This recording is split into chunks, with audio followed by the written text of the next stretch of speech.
Selah stepped over the cracked stone and broken glass with care. Her boots pressed softly against the ash-covered ground. The ruined colony was silent. Buildings stood half-burned, their steel frames bent and black. The war here had ended weeks ago, but the smell of smoke and sadness still hung in the air. She was part of the cleanup team, assigned by the Unified Galactic Alliance. Her job was simple: scan for survivors, record damage, and send reports. She had done this before. Many planets, but something about this place felt different. It was quiet. Too quiet. Selah held up her scanner. The screen showed one heat signal, faint but alive. She followed the blinking dot through a broken hallway, stepping over fallen beams and shattered glass panels. Finally, she found the source. In a collapsed shelter near the edge of the colony, she spotted a small pocket of space just big enough for two people to hide. She stopped. Her eyes widened. Inside the small space was a human man. He was sitting on the cold ground, leaning against the wall.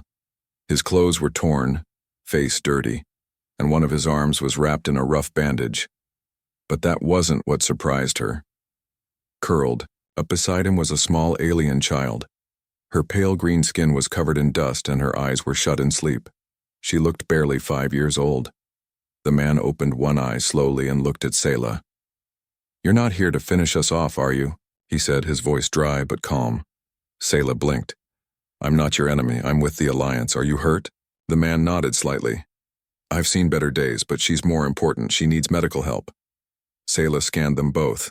The child's body temperature was low, and her energy levels were dropping. She had small bruises and cuts. The man was injured too, but he had clearly used all his supplies on the child. "She's not human," Selah said carefully. "No," the man replied, "but she's mine." The words stopped her for a moment. Selah had seen humans care for others before, friends, even strangers. But this was different.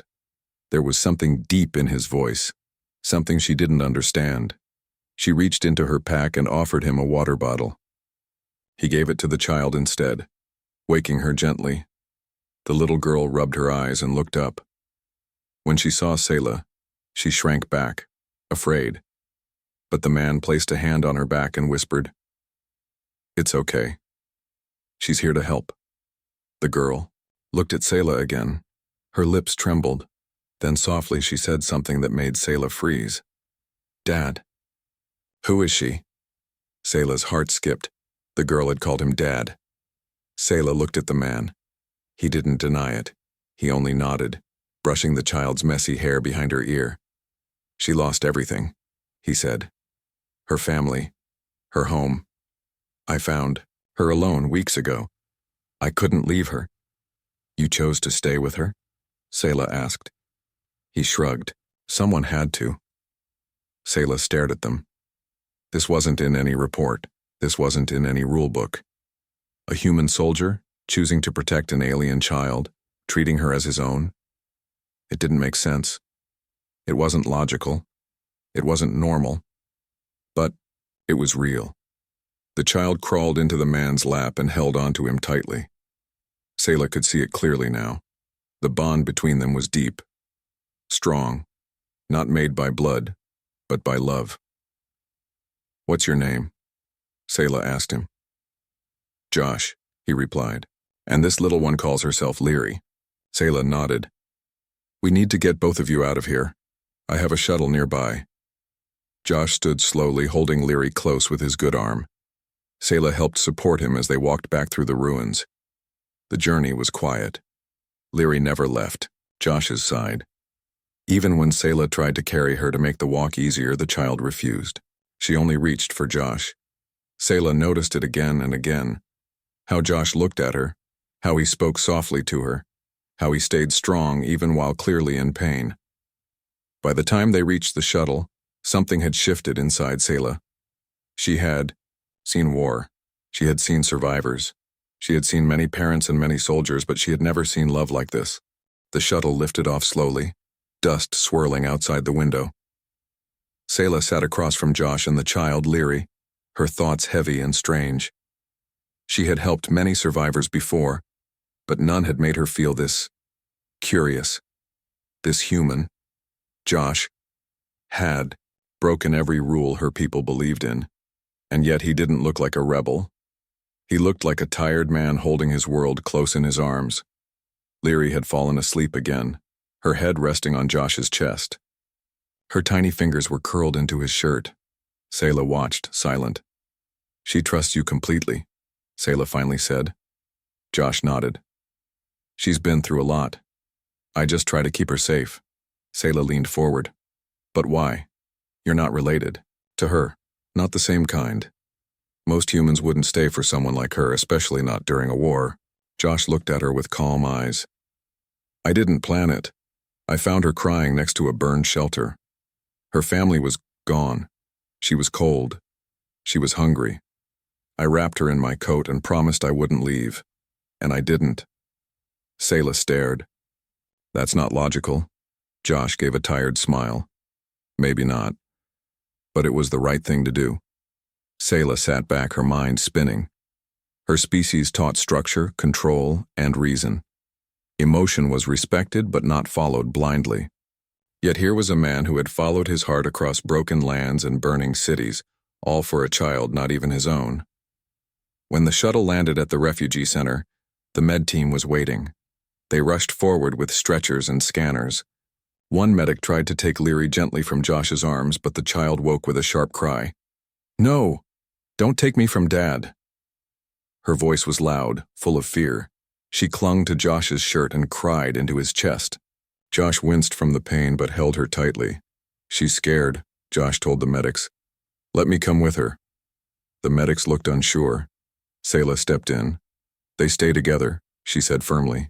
"He's the reason she's alive." The medics obeyed. Hours later, after Leary had been treated and Josh's wounds were cleaned, Sayla visited them in a quiet room. Leary was coloring on a small tablet. Josh was resting on the floor beside her, still within reach. "She called you Dad. Again?" Sayla said softly. Josh nodded without looking up. "She started calling me that after the third day. I told her she didn't have to, but she said it made her feel safe."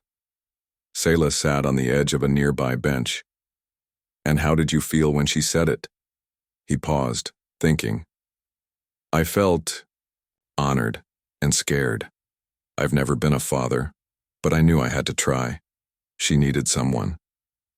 Sayla watched Leary, drawing simple stars and stick figures. "You gave her something more powerful than a name. You gave her peace." Josh finally looked at Sayla. "Is that so strange to your people?" Sayla hesitated. "We care, we protect, but we don't bond like this with other species. Not deeply, not emotionally." Josh nodded slowly. "Maybe that's why she needed me." Sayla didn't argue. Later that evening, word of Josh and Leary had spread through the camp. Some aliens gave him strange looks, some whispered, a few even frowned when they saw Leary holding his hand proudly as they walked. The bond made many uncomfortable. To them, this wasn't normal.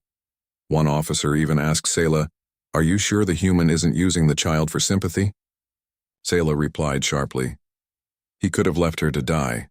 Instead, he chose to carry her across a war zone. That doesn't sound like a user. That sounds like a protector. That night, as Sayla returned to her quarters, she stared up at the stars. She had lived by reason. She had followed orders. She had avoided messy emotions and unexpected choices. But this human, this one human, had shown her a new kind of strength. Not with weapons, not with rank, but with heart. And it had changed everything. The next morning was quiet. A light mist hung over the refugee camp and the sun rose slowly beyond the hills. Most of the survivors were still asleep, but one small girl was already awake, sitting beside a human who had become her whole world. Leary had her tiny fingers wrapped around Josh's hand as he helped her put on a warm jacket. Her laugh echoed softly when he gently fixed her messy hair, tying it back with a thin string. Sayla watched them from a short distance. She had returned early, unable to stop thinking about what she had seen the day before. Something inside her had shifted, though she couldn't explain it yet. So she stood quietly observing. "Good morning," Josh greeted when he noticed her. Leary waved with a smile. Sayla nodded. You both seem well rested. Josh gave a small grin. As well as we can be in a place like this. Sayla stepped closer. Can I ask something? Of course. She looked at Leary, who was now drawing patterns in the dirt with a stick. How did it all begin? From the start. Josh took a deep breath, thinking back. It was during a transport run, he began. We were helping relocate civilians. I was flying a cargo ship, not a war vessel. We had some supplies, a few volunteers, and maps of safe zones. But something went wrong? Yes. We were hit by surprise. A rebel fighter fired on us from behind the mountains. The ship crashed hard. I woke up with a broken leg and smoke everywhere. He paused, glancing at Leary. That's when I heard crying. Faint, but real. I crawled through the wreckage and found her, barely breathing, sitting near what I guessed were her parents. Sayla's voice was soft. You didn't leave? No, Josh said simply. I couldn't. He explained how he used the wreckage to build a small shelter, how he fed her from his emergency rations, how he talked to her every night telling stories to stop her tears, how he chose to stay, even when he could have signaled for help just for himself. She called me Dad on the third day, he said with a quiet smile. She said I was the only one left who stayed. Sayla's chest tightened. Her people had rules, protocols, limits. But none of those rules would have led someone to do what Josh had done. You could have saved yourself, Sayla said. Josh nodded, but I would have lost something more important. Sayla looked at Leary again. The child had noticed their serious tone and now sat closer to Josh, holding his arm. Do you miss your real parents? Sayla asked gently. Leary looked at her and nodded. Yes, but Daddy makes it better. Josh closed his eyes briefly, touched by her words. Sayla sat on a nearby rock. You both may be safe now, but not everyone will understand this. Josh looked serious. I know. I've already seen the looks, heard the whispers, but I'm not leaving her. Later that day, they went to the camp's medical center for a full health report. The officers there were curious and cautious. One of them, a tall alien with dark red skin named Commander Vell, didn't hide his concerns. This child is not yours, Vell said, scanning the tablet in his hands. She must be placed in an alien care unit. She's not safe with you. Josh stood tall. I kept her alive when no one else did. You're not trained for her needs. You're not even the same species. She doesn't need a matching species. She needs someone who won't leave. The room went quiet. Sayla stepped in. He's right. She trusts him. She calls him Dad. Taking her away now could break her spirit. Commander Vell didn't like it, but he paused. We'll have to report this to the Central Authority. It will not be your decision. Josh didn't argue. He only kneeled and held Leary close. Later, while walking back to their room, Leary asked, Are they going to take me away, Daddy? Josh looked at her with calm eyes. I won't let that happen. Sayla, walking beside them, felt something stir in her heart. She didn't have children. She never thought much about family or love. But what she saw between them wasn't something to be debated. It was real and worth protecting. She made a decision. If the council questions your bond, she said, I'll speak for you. I saw it with my own eyes. You didn't just save her body, you saved her heart. Josh nodded. Thank you. As they returned to their shelter, Sayla stayed outside for a moment, watching the stars begin to appear. She had come to this place to help survivors. But she had found something else. A story of love that crossed all lines, and it had only just begun. The next few days passed slowly in the refugee camp. Leary was recovering fast. Her smile had returned and she laughed more often. She stayed close to Josh and held his hand everywhere they went. To her, he was not just her protector. He was her home. But outside their small room, the whispers had grown louder. Some aliens avoided looking at Josh. Others stared at Leary with confused expressions. Some thought the human had done something wrong, that he had taken the child for personal reasons. Many couldn't understand how a human and an alien child could form such a bond. Sayla heard it all. She's not even his kind. It's not natural. He's using the child to gain attention. None of it matched what she had seen. She had watched Josh clean Leary's small wounds with care. She had seen the way Leary ran to him after nightmares. She had heard her soft voice call him Dad again and again, filled with trust and love.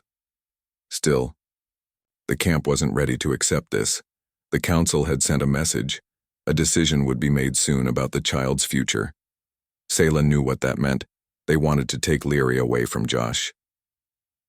One evening, Sayla visited their shelter. Josh was helping Leary with a learning game on a small screen. She was trying to write human letters and he patiently guided her hand. "You're doing great," he said gently. "That's the letter M, like in moon." "Moon," she repeated proudly. Sayla smiled, but then sat down with a serious look. "They may take her from you, Josh," she said quietly. "The council believes she belongs in alien custody." Josh sighed and pulled Leary close. "I was afraid of that." "They don't understand the bond you two share," Sayla added. "They think love only happens within species." Josh looked tired but determined. "She's not a science problem. She's a little girl. And I'm her dad, whether they understand it or not." Leary looked up at him. "You'll still be my dad, right?" He smiled and nodded. "Always." Sayla watched them for a moment, then stood.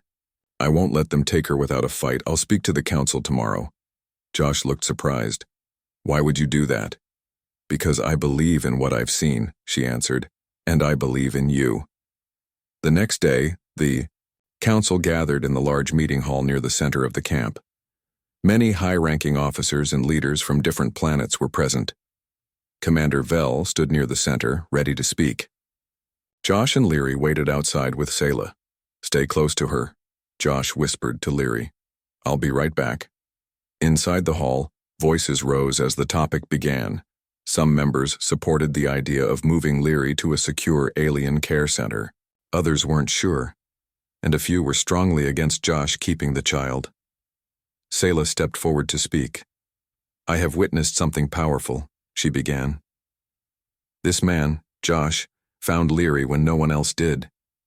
He gave her food, shelter, warmth, but more than that, he gave her love, a kind of love we rarely talk about." Some in the crowd looked confused. He didn't see her as an alien. He saw her as a child in need. He didn't ask what species she was. He didn't walk away. He stayed. And she now sees him as her father. One council member asked, "But does that feeling make it right? What if the bond is based on trauma?" Sayla looked calmly at him. "Then why is she smiling now? Why does she sleep peacefully? Why does she trust him with her life? That's not trauma. That's healing."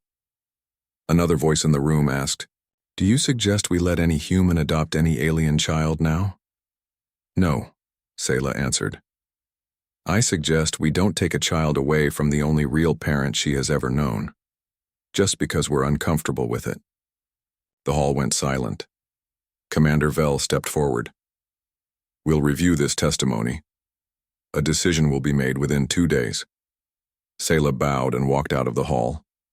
Outside, Josh waited nervously. What did they say? "They're thinking it over," Sayla replied. "But I gave them the truth." Josh nodded, holding Leary's hand tightly. That night, as the stars lit up the sky, Sayla looked out from her room. She had done what she could. Now they had to wait and hope that love would be stronger than rules.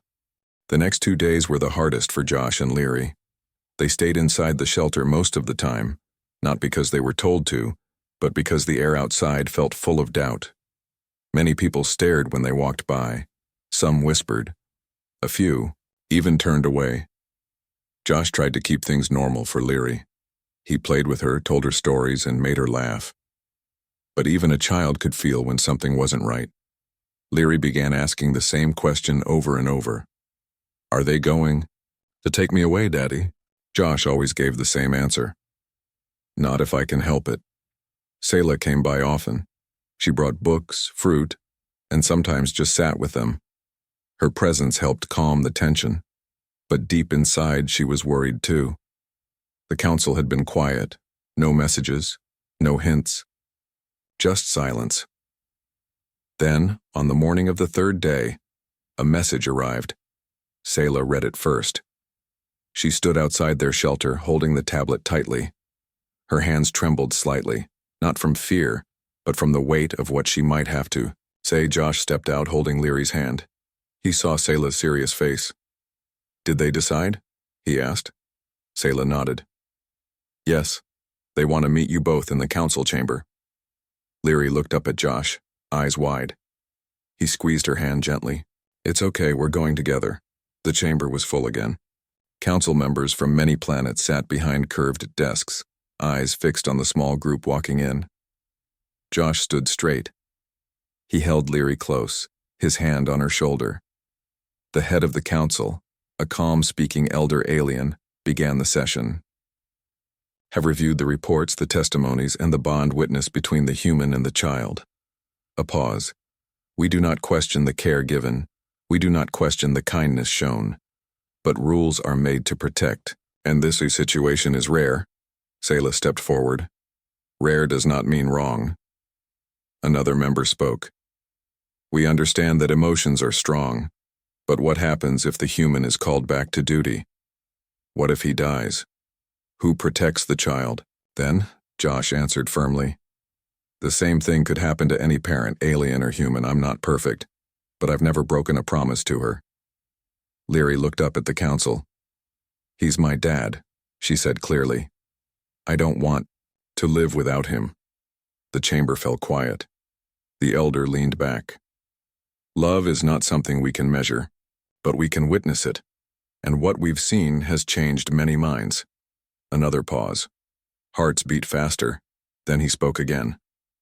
We will allow the human Josh to remain as the legal guardian of the child, Leary, on the condition that he remains in a peaceful sector, and that routine check-ins are made.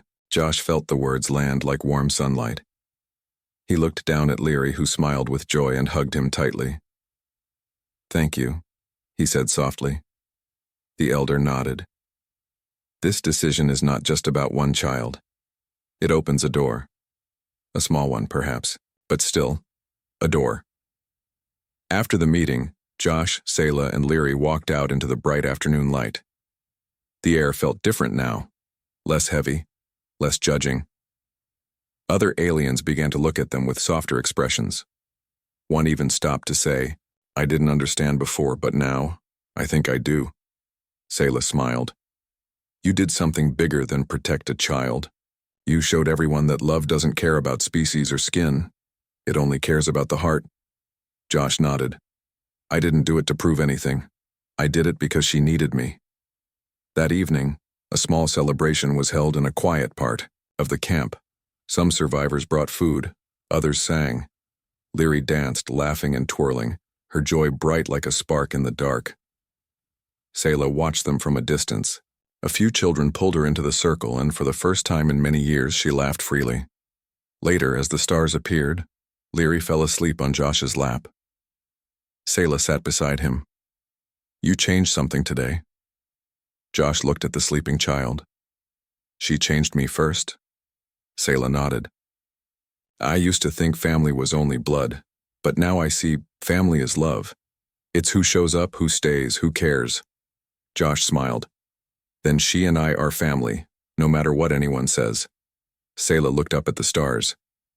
Maybe this is how peace really begins, not with treaties or ships, but with one human and one child. And in that moment, the galaxy felt just a little closer to understanding. Days passed in the camp, but the lives of Josh, Leary, and Sayla grew closer. Sayla found herself visiting them often, more than she ever planned. What started as a duty turned into something deeper. She wanted to see how love could cross the lines of species and rules. Each morning, Sayla arrived early. She would help Josh prepare a small meal for Leary. Together, they read books, played games, and shared stories from their very different worlds. One afternoon, Selah brought a simple gift, a book filled with stories from her home planet. It had pictures of strange forests, glowing rivers, and creatures that walked on four legs. Leary's eyes lit up. She reached out and touched the colorful pages. "Tell me about this," she said, pointing. Selah smiled and began. "This is the Forest of Stars. It's a place where the trees sing when the wind blows." Leary giggled. "Trees that sing? Like a song?" "Yes," Selah said. "And only those with pure hearts can hear it." Josh watched them with soft eyes. "Maybe one day you can see it, Leary." The child nodded eagerly. Selah found herself drawn not only to the stories but to the small moments of love and care between Josh and Leary. She noticed how Josh gently wiped the child's face after meals, how he held her hand when she learned new words, and how he comforted her when she had nightmares. It was a love she had never understood fully before. One evening, Selah and Josh sat together outside under the stars. The camp was quiet. The cool air carried the soft sounds of the night. "Do you ever regret staying?" Selah asked quietly. Josh shook his head. "Not for a moment. She saved me too." "How?" Josh looked up at the sky. "Before I found her, I felt lost. Like I was just surviving, not living. But now with Leary, every day has meaning. She makes me want to be better." Selah nodded slowly. "I thought I knew what love was. But watching you two, I see something new." Josh smiled.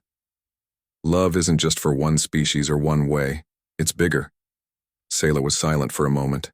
Then she said, "I want to help. Not just as a guard or helper, but as family."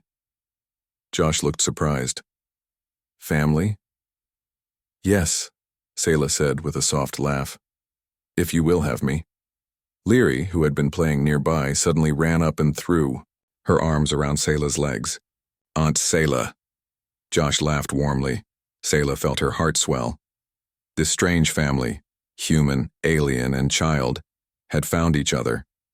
And together, they were healing wounds that no one else could see. But peace was not yet certain. News from other camps began to arrive. Some were welcoming, others were suspicious. Not all would accept this new kind of family. Some still whispered that a human could not be a parent to an alien child. Selah and Josh knew they had to prepare. "We will face questions," Selah said one day. "Some will doubt you. Some will try to separate you." Josh nodded. "Then, we show them what family really means. We show them with love." Leary looked up. "I love Daddy and Aunt Selah. And we love you," Josh said. Selah smiled, always. One night as Leary slept soundly, Josh and Selah sat watching the stars again. "Do you think we'll ever live without fear?" Josh asked softly. Selah thought for a moment. "Maybe not, but love makes fear easier to face." Josh took her hand. "Then I'm glad I'm not alone." Selah squeezed his hand back. "Neither am I." Together they looked up, hoping the stars above would guide them through the challenges ahead. They knew the road would not be easy, but with love as their strength, they believed they could face anything.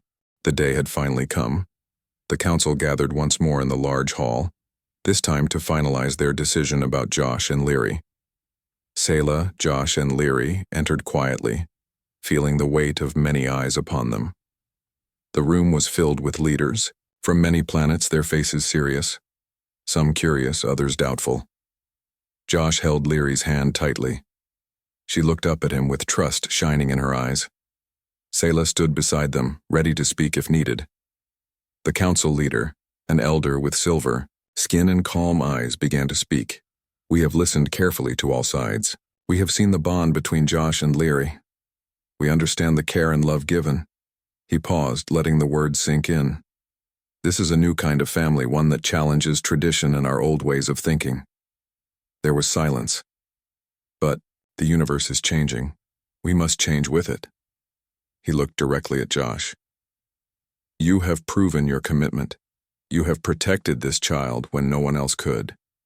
You have shown love beyond species." The elder then turned to the council.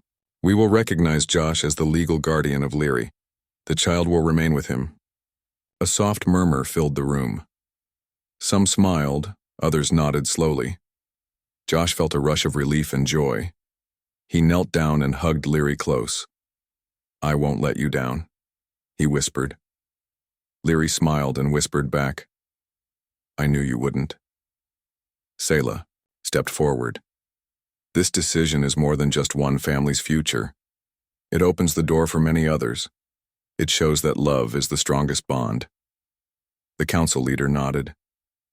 We hope this choice will inspire others to see beyond differences and to care. Outside the hall, the sun shone brightly. The refugee camp seemed lighter, as if a new hope had been born. Josh, Leary, and Selah walked together, hand in hand. They had faced many challenges, but now their family was official. Leary ran ahead, laughing and playing. Josh watched her with pride. Selah smiled, feeling warmth she never expected. That night, as the stars glittered in the sky, Josh sat with Leary and Selah around a small fire. They shared stories, laughter, and dreams of the future. Leary asked, Will we go to the Forest of Stars someday? Selah smiled softly. One day, and when we do, we'll listen to the trees singing just for you. Josh reached out and held both their hands. Together, Selah looked at them and knew that love, no matter how different, was the greatest power in the universe. For the first time, she truly understood what family meant. And with that, their journey of hope, courage, and love was only just beginning,